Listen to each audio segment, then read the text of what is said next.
Hi, welcome to Hope and Light of Suicide. I'm Tammy White. I'm the founder of the Bobby White Foundation. Almost forgot who I was. Or remembered who you were and forgot what the foundation Forgot what I was about. doing, yeah. Yeah, and Bonnie Snyder, I'm your co-host. Welcome to Hope and the Light of Suicide. Yeah, welcome everybody. It's been really kind of a crazy week this past week. I don't know for you, probably just as much for me, but we're going to kind of touch on like 3 different areas, kind of like really quick things that came up during this past week before we get into our 11th chapter. I think we're on. I think we're on our 11th chapter. 11th yes. chapter for how to carry what can't be fixed. I've ran into a lot of people that are really, really struggling mentally with depression and stuff recently, and it's been really, I mean, and I have to admit I'm one of them too, but it's a hard time for a lot of people right now. You know, I think for me, when I look at people's moods, I will sometimes try and look at what are the catalysts, what's causing the mood. And, you know, there are times where it is, you know, situational.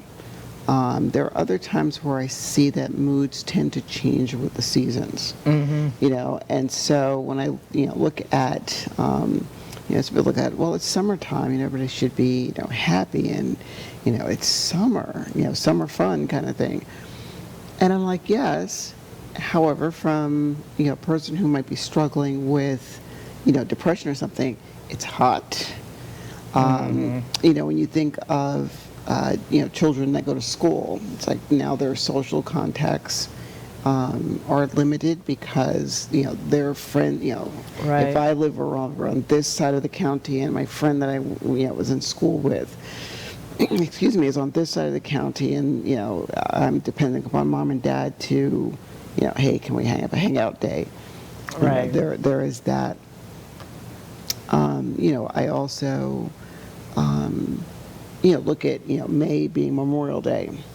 And that, you know, for some people, that's a huge one. That's a huge catalyst. Yeah. Well, and plus May was Mental Health Awareness Month, and really springtime, which you think would be a happy time and a time of renewal, is really when a majority of the suicides take place, you know, throughout the year. And yeah, it's yeah, there's a lot of people struggling, and there's just so much going on. You know, we've had, you know, over the weekend, last weekend, 14 mass shootings. You know, every time you turn the TV on, or, you know, there's something else. I saw, actually, after our show last week, I saw an episode, and I didn't watch the whole thing, but I am going to go back and watch the whole thing. And we do have the link to it, but it was a Dr. Phil episode that he did after the shooting in Texas. And he talked about the mental health of a lot of these people that do these mass shootings. And we had touched on it, I don't know if it was last week's show or not, but with depression or death by cop, suicide by cop. There's a lot of mental issues, there's a lot of home issues, and in reality, if people knew what to look for, a lot of times these are visual. These things are apparent. Absolutely. I think what I find, or what I found, excuse me, in the wake of a lot of these shootings, some conversations with, you know, friends, and you know, at times, unfortunately, these conversations get kind of, you know, tend to get very heated. And for me, a lot of, you know, a good portion of my focus is, you know, especially when we're looking at it from the mental health aspect of it. And again, what's going on?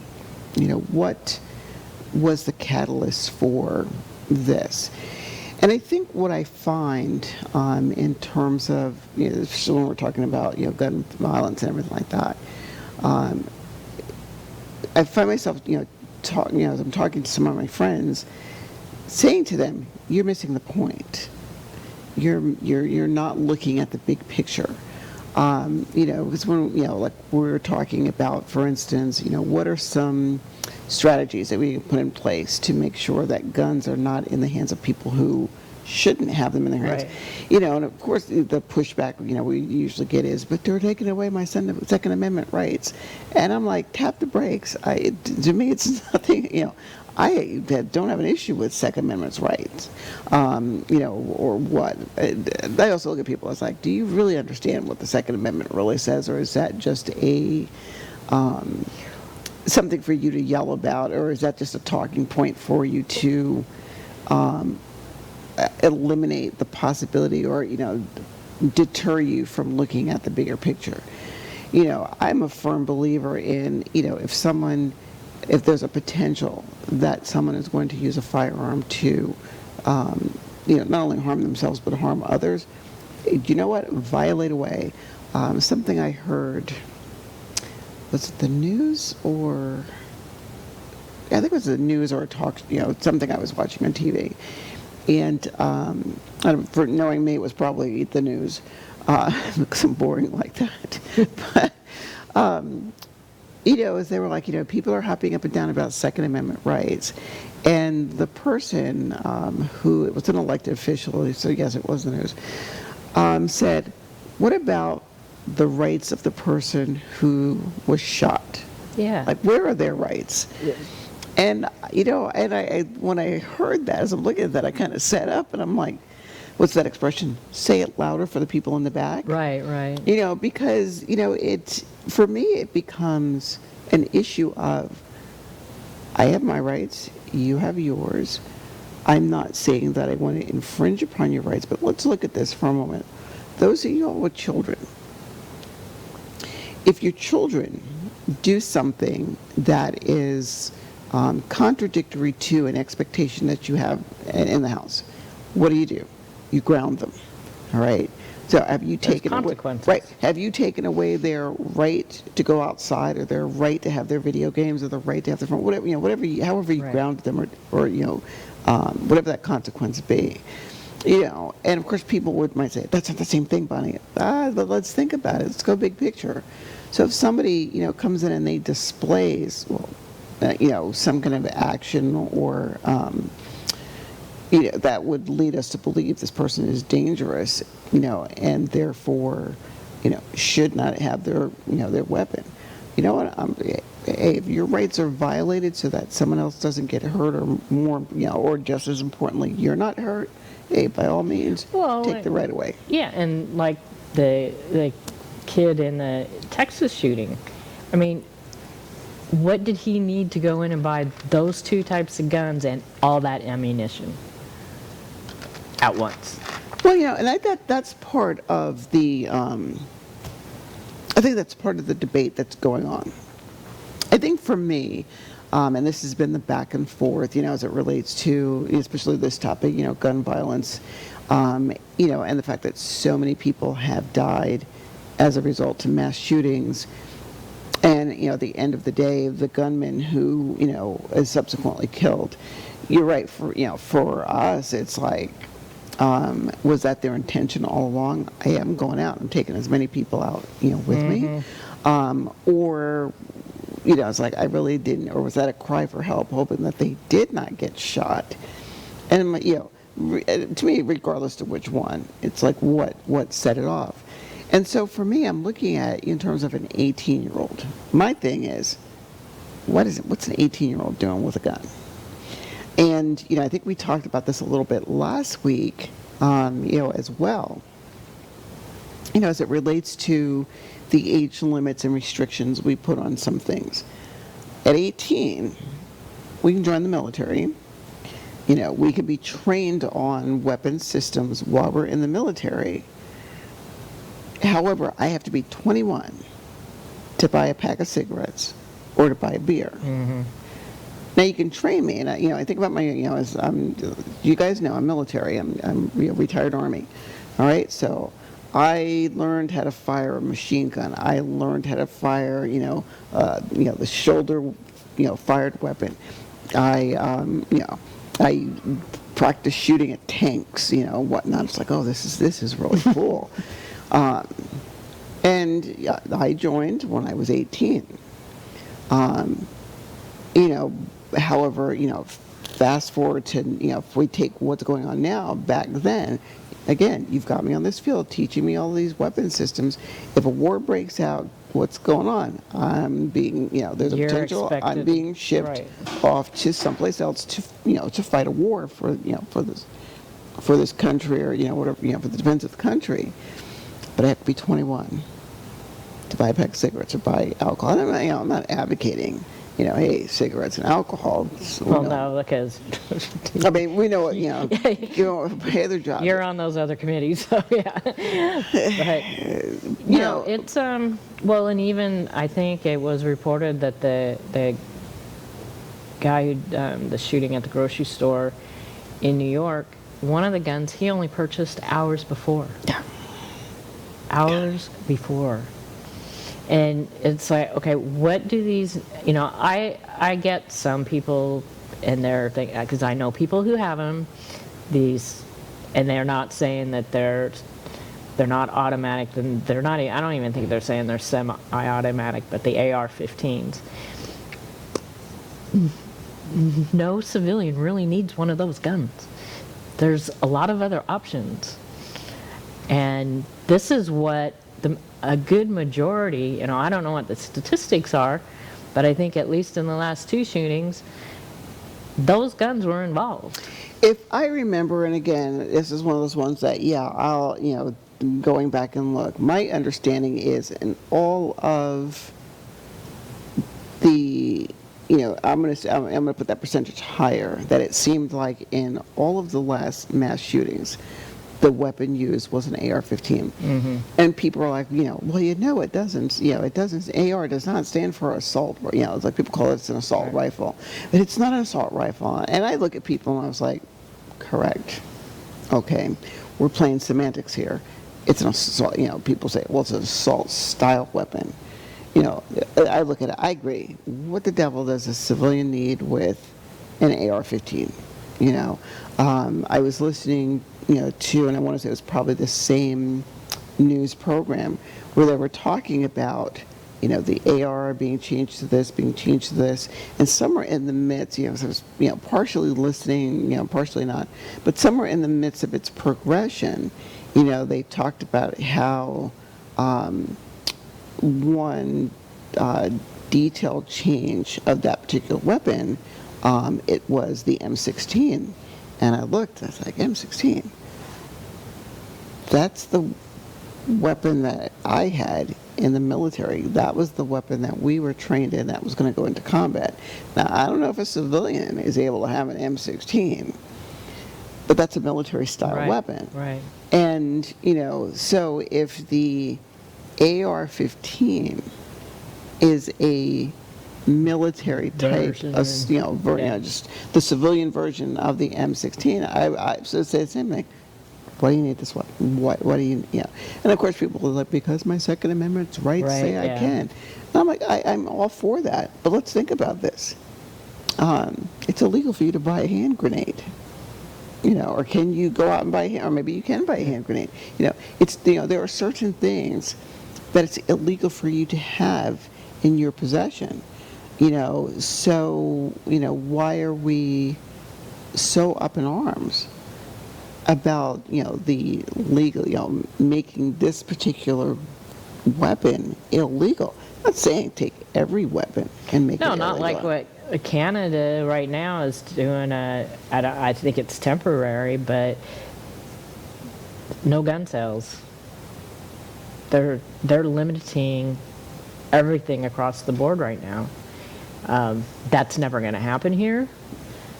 But what a lot of people are saying, it's common sense gun law. Mm-hmm. And that's, and some people don't see that. That's basically what people are fighting for, is common sense gun laws.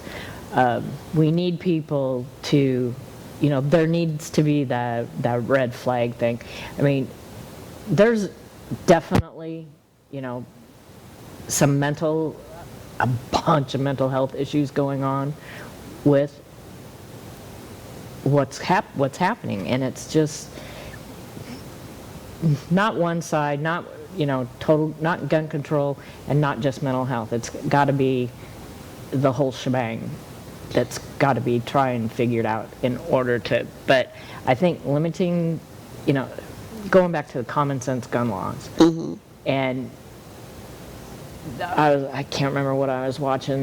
They did a poll, and it was like 87% of the people that voted on this wanted common sense gun laws. So it's not that there's not people out here like us that don't want them. It's getting those politicians to do their job.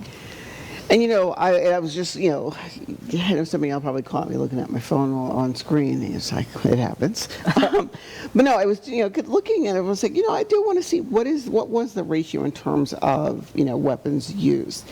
And, part of what I looked at really, really quickly is, some might say arguably, depending on the statistics that you look at, handguns are used more often than rifles. But the question then becomes, are rifles getting more,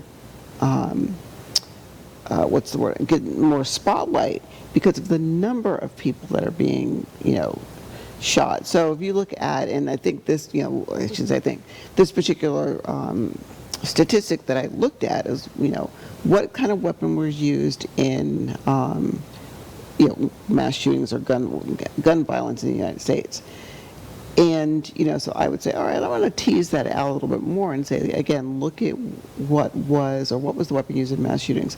And like I said, what I was listening to, I'm almost certain that they said what was used at Parkland? AR-15. What was used at Columbine? AR-15. Sandy Hook, AR-15. Yeah. The Pulse, nightclub. Yeah. Okay. Yeah. What else? What else? This latest shooting. What was used at the in Brooklyn? What was used at the supermarket? Was that an AR too? So let's look at the mass shootings that we can think of that are foremost in our mind, the most recent ones. What do they all have in common? The majority of them, it seems, is the AR-15. It's the AR-15. And I saw, because I had wondered what they considered a mass shooting. And it's an event where more than 4 people have been shot at one event. So over the weekend, I think they said we had 14 across the United States. Yes. Yeah. And that's just crazy. Something is just not right. I mean, we need to fight for people's mental health. And like I said before, have come across a lot of people that recently that are having a hard time. But if you notice somebody that doesn't even seem right, this doesn't even look right. One of my friends came up to me after a meeting and asked about another friend. He says he just didn't look, looked off. I said, just talk to him. Just, say, hey, we're here for you. Something as simple as that makes a big difference, because even though we might know that we have people that are there to support us, we may not feel it unless somebody just says, a few words. Well, it's like, what is it, yesterday, I walked into my office, and, one of my coworkers looked at me and, says, good morning. And I was like, give a head nod. How you doing? And I gave another head nod.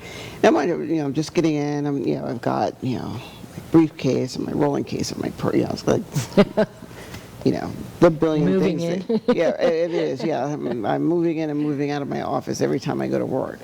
But as I'm sitting down, very cordial, with each other when we get to work. But anyway, it's like, how you doing? And, every response was like a head nod, and because my brain was, let me just get myself in my chair, sit down for a minute. I'm just getting here. And nothing negative against the coworker, mind you. I love her. She's an amazing person, and a really good friend.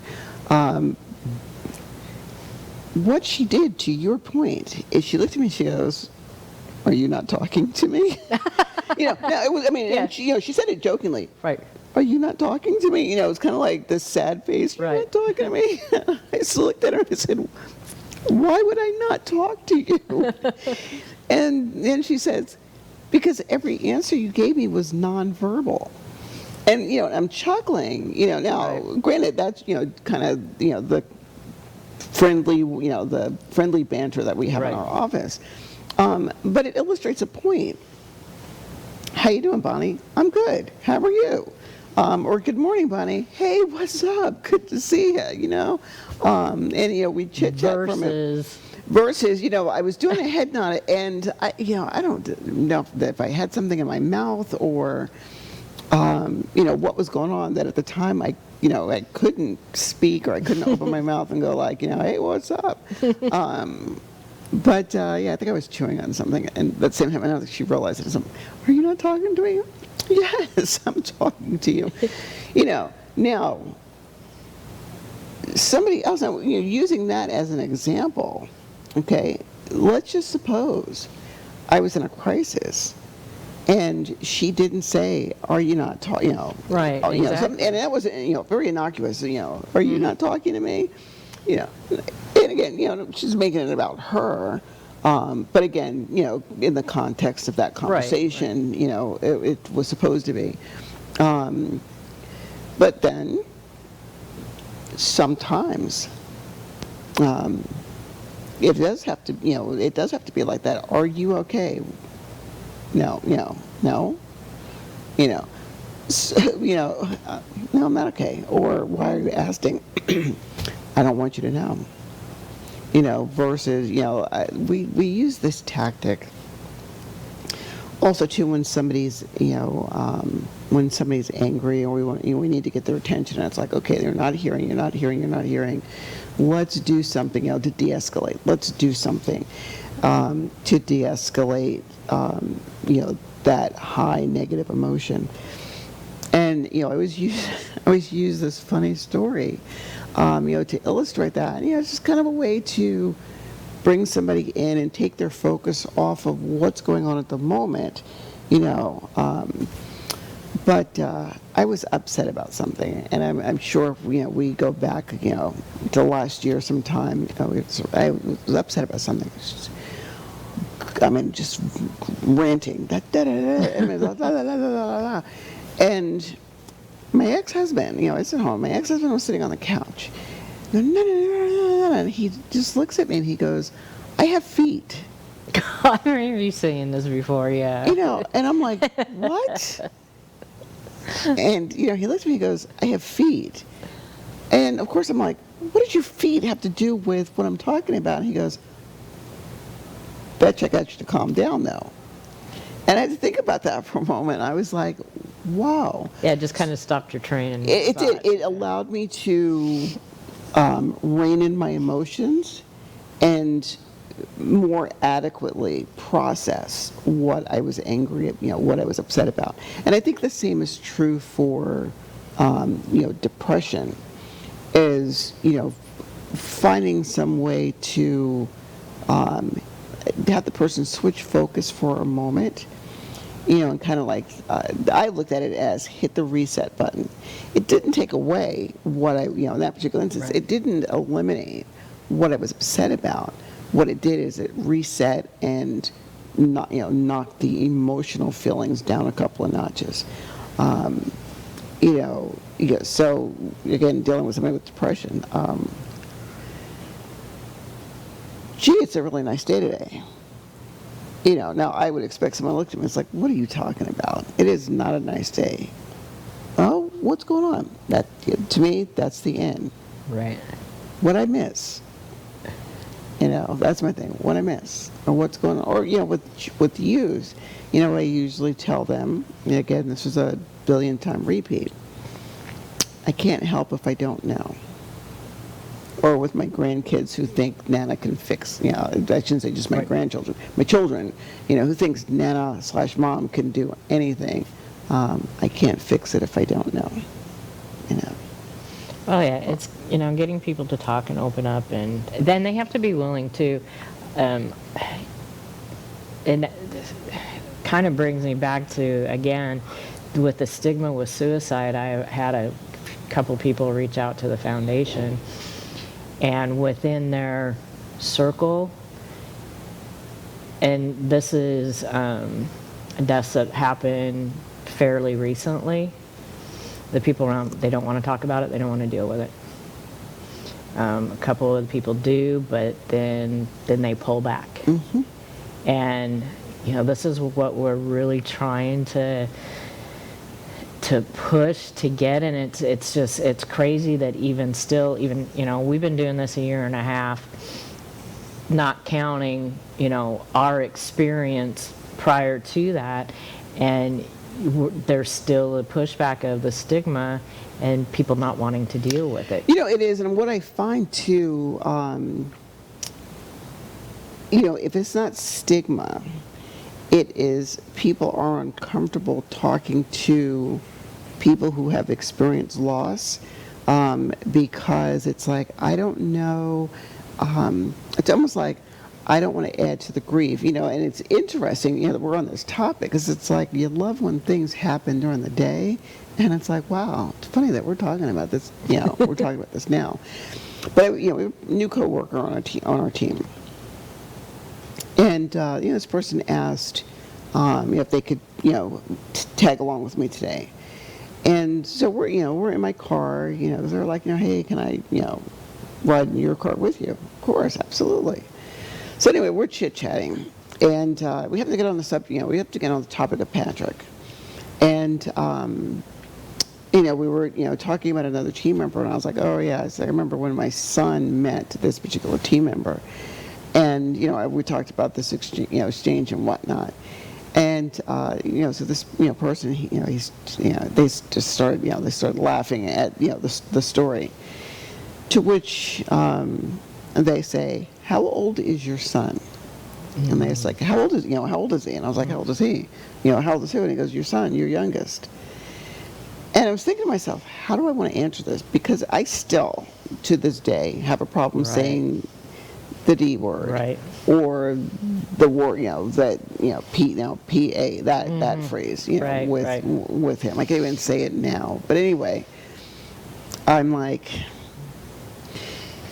he's forever 33.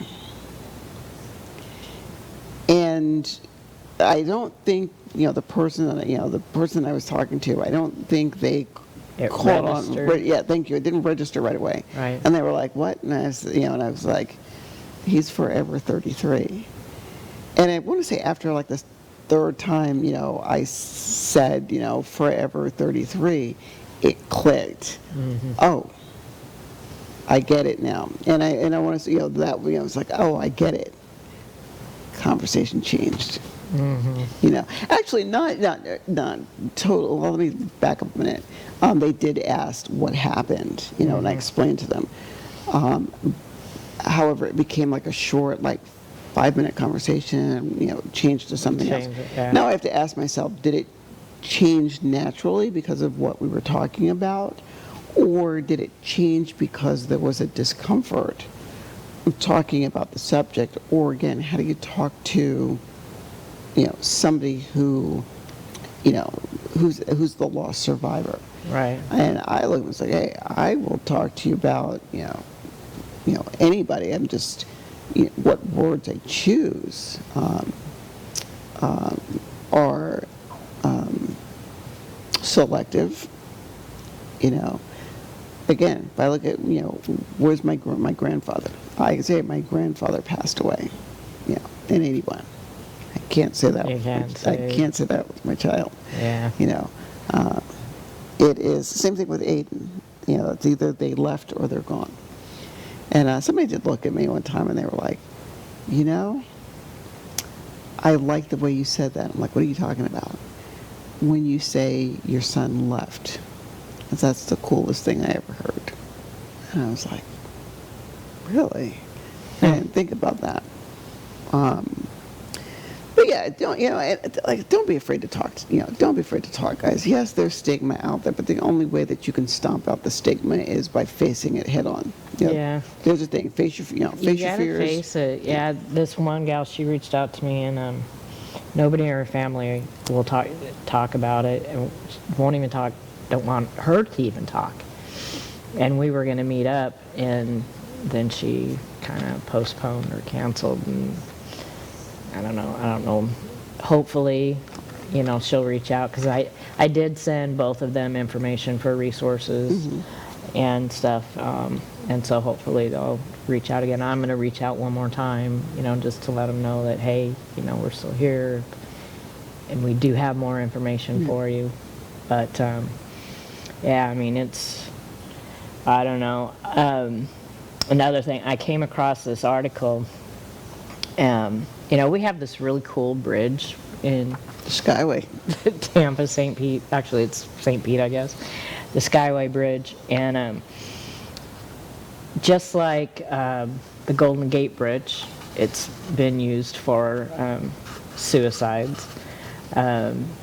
Actually, the first time that we did a presentation with our documentary, Suicide: The Ripple Effect, was down at a church down in South St. Pete, and I met a woman down there, and I can't remember if it was her mother or her grandmother, was the first person who jumped off that bridge years ago.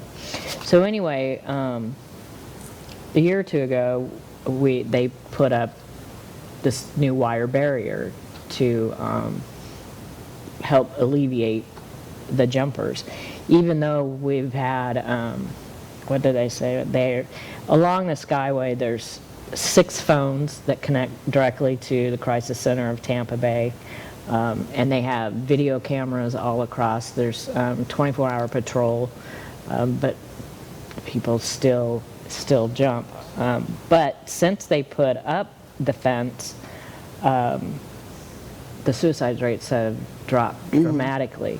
They said that prior to putting the safety fence up, there was an average of 12 to 15 a year, and that's dropped dramatically. So, and it's, some people don't like you, I don't know, I guess, don't like you to say that, when somebody does that, when somebody jumps, or, anybody witnesses a suicide, it's traumatic to everybody who witnesses, everybody that's involved. To those of us left behind, it's traumatic. It's traumatic for the first responders who are probably, trying to stop it and can't. It's just what it is. But I found also in this article, and we have the link to it, I think Rob put it up a minute ago, that had a picture of the bridge. And the bridge is just beautiful.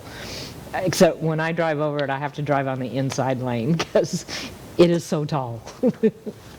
And when they light it up, it's just gorgeous. It is beautiful when it's lit. Yeah. But in one of the statistics that they put in this article, it was an AP article, that in 2019, and this was just staggering. In 2019, there were nearly 2.5 times as many suicides in the United States than there were homicides. And they put a number as the suicides at over 47,000 and homicides over 19,000. I mean, that's a huge difference. That's a huge statistic. So, like we always say, don't be afraid to reach out for help. Fortunately, like I said, we've had people reach out recently, a lot more. There's nothing wrong with it. There's help out there, and we're getting more and more resources available. Just life is hard now for a lot of people.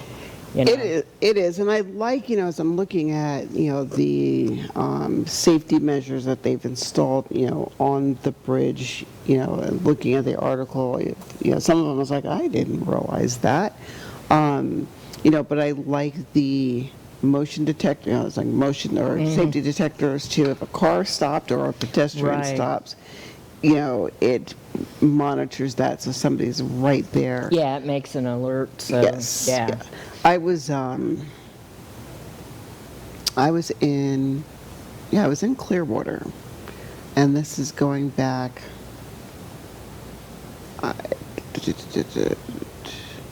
It had to be had to be over 3 years ago because Pat was still here, and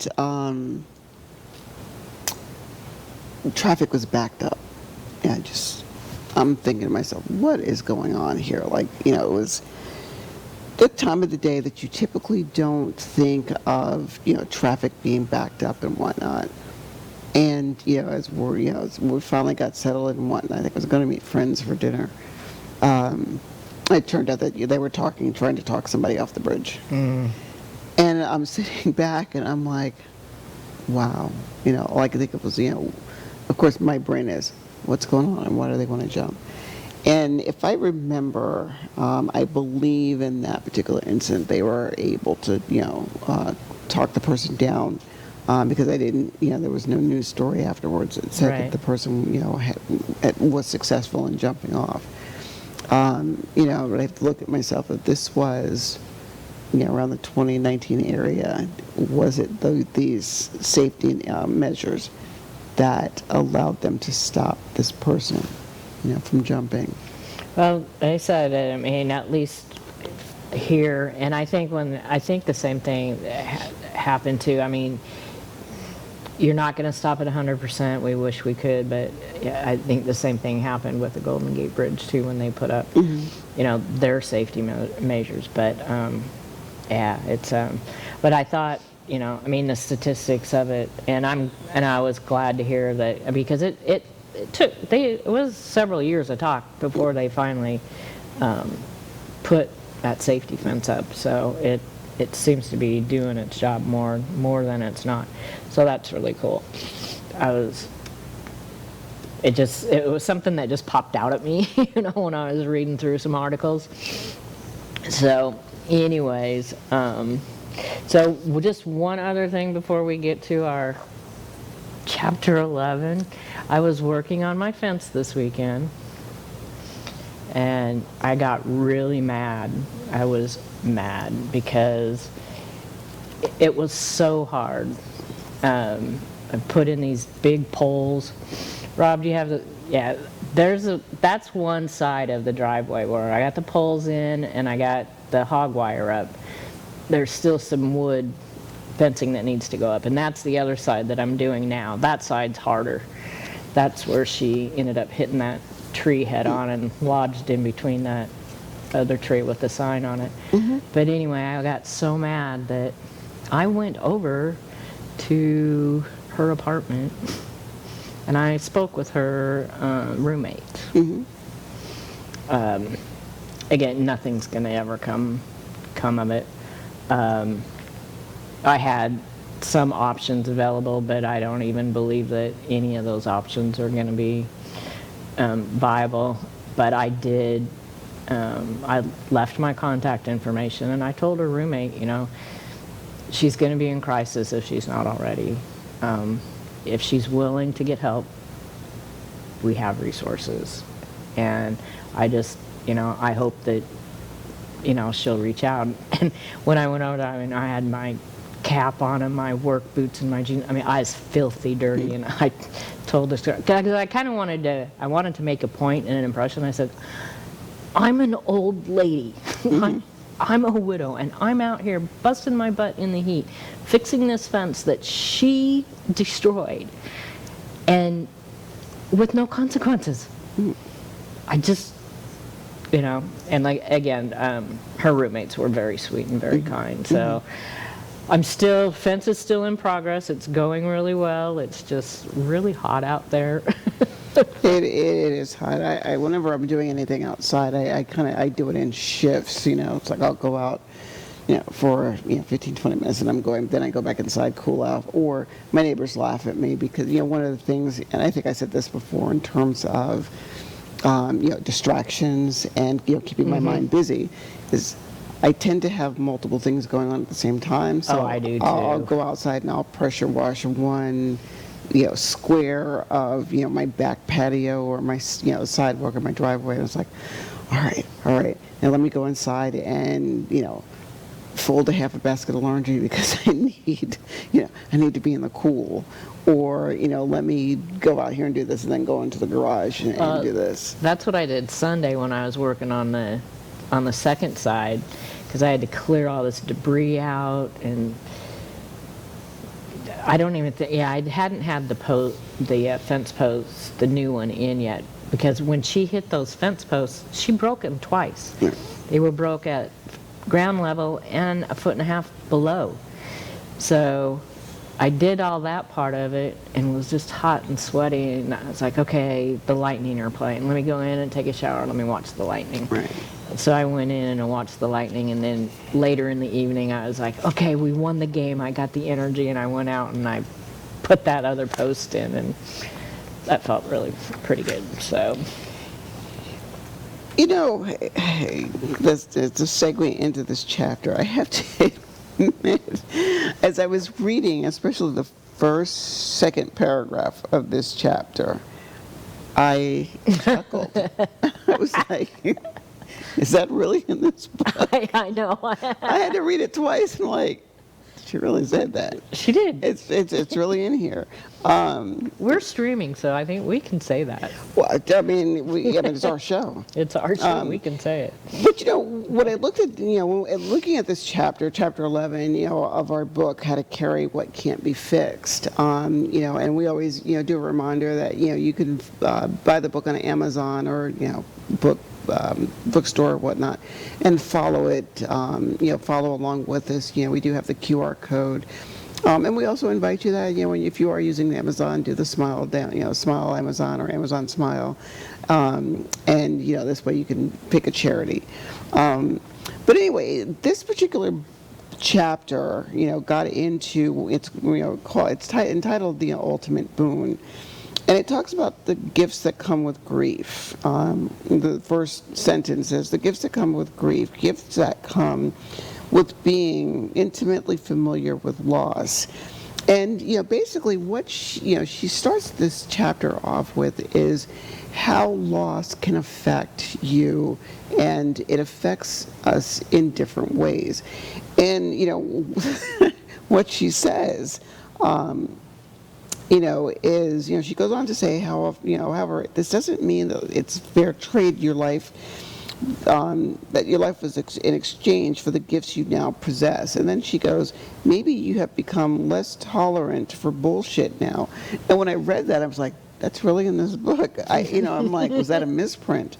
Then she says, maybe you've cut things out of your life that needed to booting a long time ago. Maybe you feel adventurous or assertive because the worst has already happened and you feel a little invincible. Maybe life feels more intense, or not in entirely bad ways. Maybe you do see more love in the world now through your new grief eyes. And I liked that as I was looking, and I was like, she makes such a compelling point here in terms of grief and loss does affect us, and it changes, when I think of myself, depending upon the situation, there's some situations where I feel I've become more assertive. There's other situations that I've pulled back. There's some situations where, I can, honestly say I've become more aggressive. And again, I asked myself, was this, I think as I'm looking at, these gifts that she's talking about, is the gift of grief and the gift of loss a mechanism that transforms us into the person that we really were, and it was somehow masked by non-grief, I guess, for lack of a better word. But then this thing happens, and suddenly, we're grappling with this new normal. So now, like she says, hey, I could be adventurous and aggressive because what can you do to me? Right. Like what can you do to me that is going to hurt me more than this hurts? Or conversely, you know what? I need to be careful about, how I approach things because I don't want to be hurt. I don't want to add to my hurt. And I'm like, I liked, and I'm not talking I personally, using I, but, at the same time, I'm like, that she really, like that first paragraph really was It's something that you can read over and over, and especially sometimes, like maybe if you're having a hard time. I mean, intense grief, I think, does change a person. I know that it has changed me immensely in many different ways. Kind of in the beginning, there were some people, a person in our lives that I had to just can't do it. Just it can't do it. But I know I mean, a lot of me is the original me, I guess, is still there, but it's much different.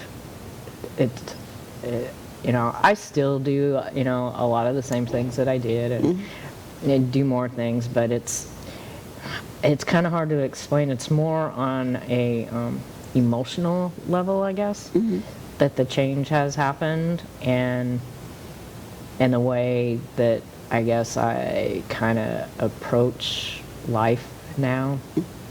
Because, a lot of us, we had a plan. We thought we knew what our life was going to be like. Now you come to the realization that life as we know it, not only now, is not what it was.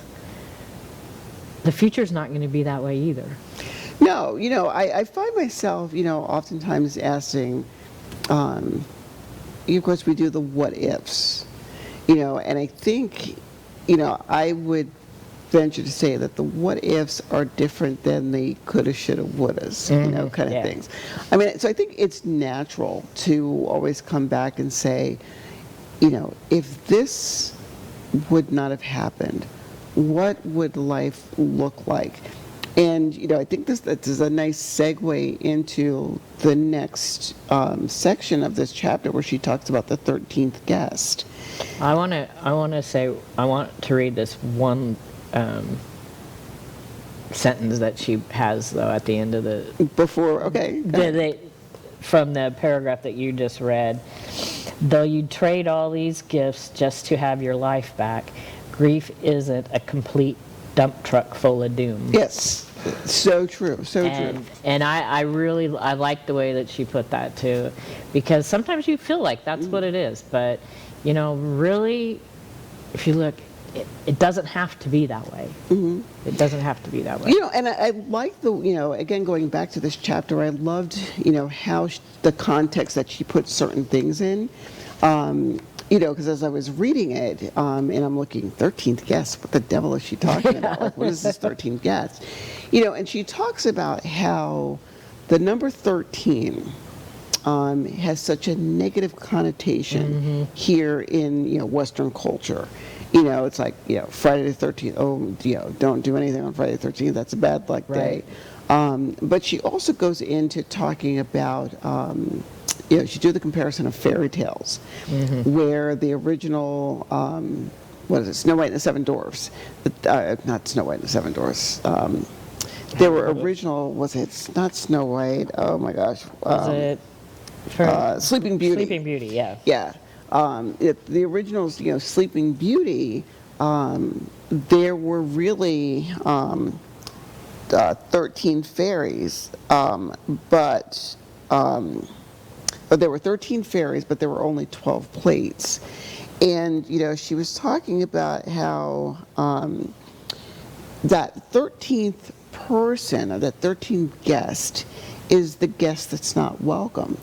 And she draws the correlation, as we're talking about fairy tales, that 13th person is usually somebody like the witch, the evil stepmom, or someone who is out to do harm. And she uses that as like a metaphor for that 13th guest, when you're talking about grief and loss, as the uncomfortableness of talking about grief and loss. And it's like sometimes it is worth inviting that 13th guest to the table, not only to confront it, but to understand it. And I find from, what I tell people, that's true of anything that either you don't understand or that's uncomfortable. As I look across, the spectrum of, uncomfortable conversations, whether it be grief and loss, social issues, I don't want to throw politics in it, but I'm going to leave politics aside because that's an animal by itself. When I look at things of, grief,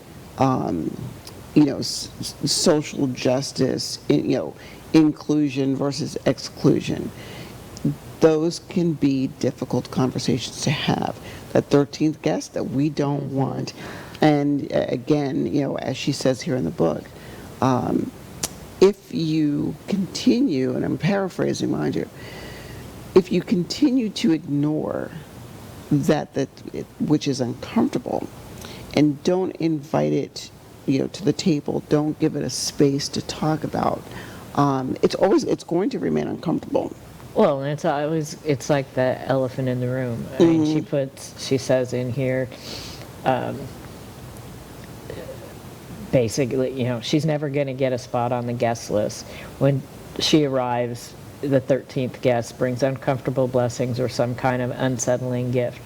Or it's important to note that the 13th guest doesn't cause death. She is simply comfortable with it.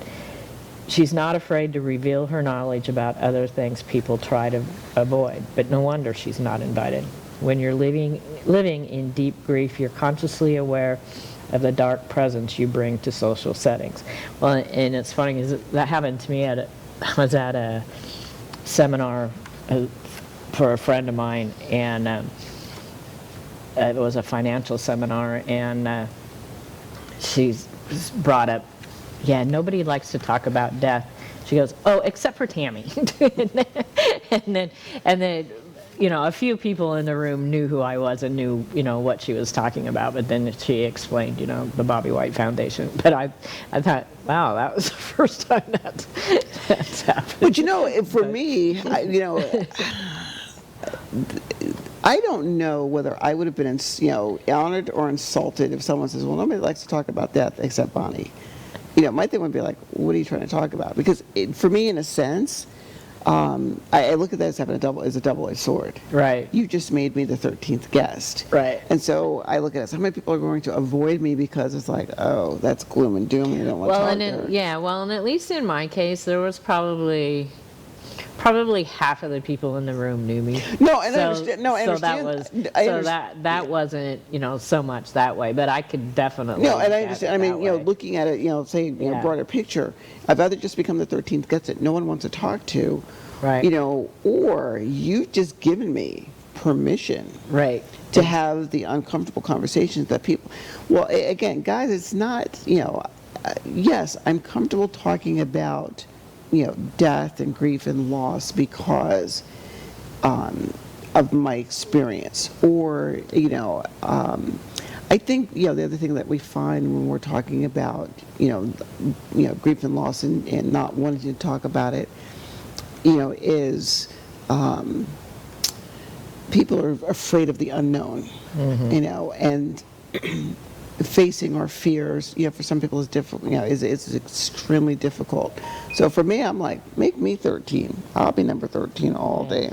Well, I like what she writes in here. Are you the old wise person who brings the uncomfortable gift to the party? And she gives you space in here to write about yourself as the 13th guest. And, sometimes, when we're going through what we're going through, we may feel that way. sometimes sometimes people may give off that kind of vibe in the room. I know that when I first started speaking publicly, that's how I felt, is when people figured out what I was going to talk about. But it does get a little bit better with time, but... And I think, what, she talks about is, going to social situations, you don't want to be alone, but you want to be alone, but you don't. And that's how how I found in a lot of cases some of us are. We want to be alone, but then we don't. Right. We don't want to, be the Debbie Downer. But then at the same time, we want somebody to talk to, So I like that she also created, the, get out of social jail free cards. Rob, I think we have those, chapter 11. Oh, crap, well, look at the time. Yes. Why didn't you tell us? Well, Okay, those are those. So now, let's go with the... There's the 800 number. That's going to change in July or be added. Don't forget to put these numbers in your phone. Oh, boy, we do Where's this. our quote? Do we have a quote? Oh, we do. Yes, this one here. Never give up hope. Situations can change overnight. Problems can dissolve in the light of the new day's sun. I love it. So there we are. I don't know where that last 20 minutes went. Well, I was looking. I was like, looking at the countdown. It was 1 minute, and the next thing there was 20 seconds. But anyway. All right. Well, just remember there's always hope. Have a good night, guys.